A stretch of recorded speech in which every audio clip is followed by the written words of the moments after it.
Hello， 欢迎和苏菲一起读唐诗。今天苏菲要跟大家读的唐诗叫做《鸟鸣涧》，王维的作品。人闲桂花落，夜静春山空。月出惊山鸟，时鸣春涧中。这首诗说的是春天的夜晚，好安静，好安静，就连桂花慢慢凋落，都能够听得到声音。四处都没有人，春夜的寂静让山野显得更加的空旷。或许是月光惊动了栖息在树上的鸟儿，从山涧处时而传来轻轻的鸣叫声。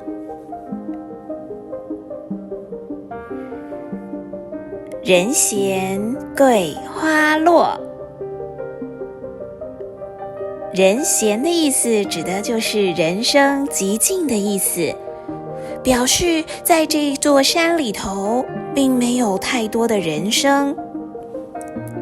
夜静春山空，夜晚很安静啊，春天的山谷当中空荡荡的，都没有人呢。月出惊山鸟，当月亮出来的时候，惊动了山中的小鸟。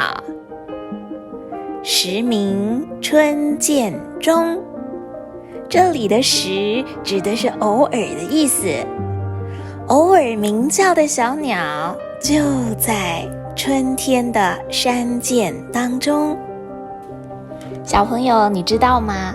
写这首诗的作者王维，在写下这首诗的时候，他的背景是安定统一的盛唐社会，也就是安定又繁荣的唐朝。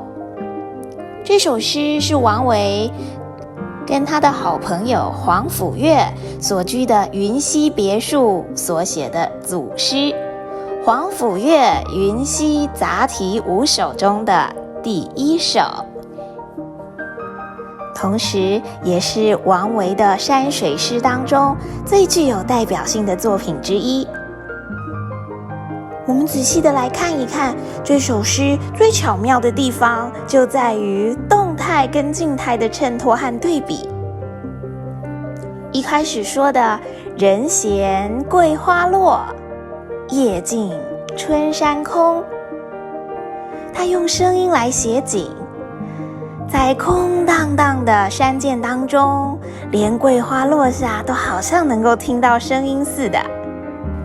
小朋友想象一下，这座相邻花雨的森林里头，这边说的春山还给我们了想象空间，因为是春天的山头啊，所以能够想象白天喧闹的画面，风和日丽的山里头，有小鸟在唱歌，可以闻得到花香，或许还有小孩子们在山林里面玩的嬉笑的声音。就因为这样子，让我们在此时夜深人静，游人离开的时候，白天的吵闹声安静了下来，山林之间也空闲了下来，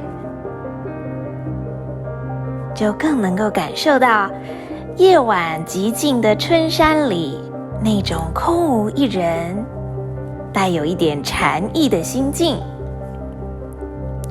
后面说的月出惊山鸟，时鸣春涧中，是用动态来描写静态。月亮出来惊吓了山中的小鸟，小鸟鸣叫的声音打破了夜晚的安静，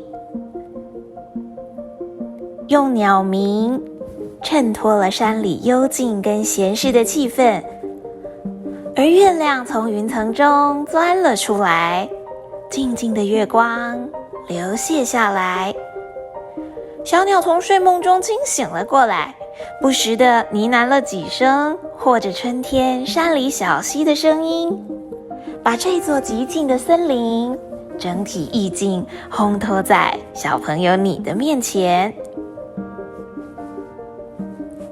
让我们再来读一次王维的《鸟鸣涧》吧。人闲桂花落，夜静春山空。月出惊山鸟，时鸣春涧中。人闲桂花落，夜静春山空。月出惊山鸟，时鸣春涧中。小朋友，希望你也喜欢王维写的这首《鸟鸣涧》。下次我们再一起读唐诗吧。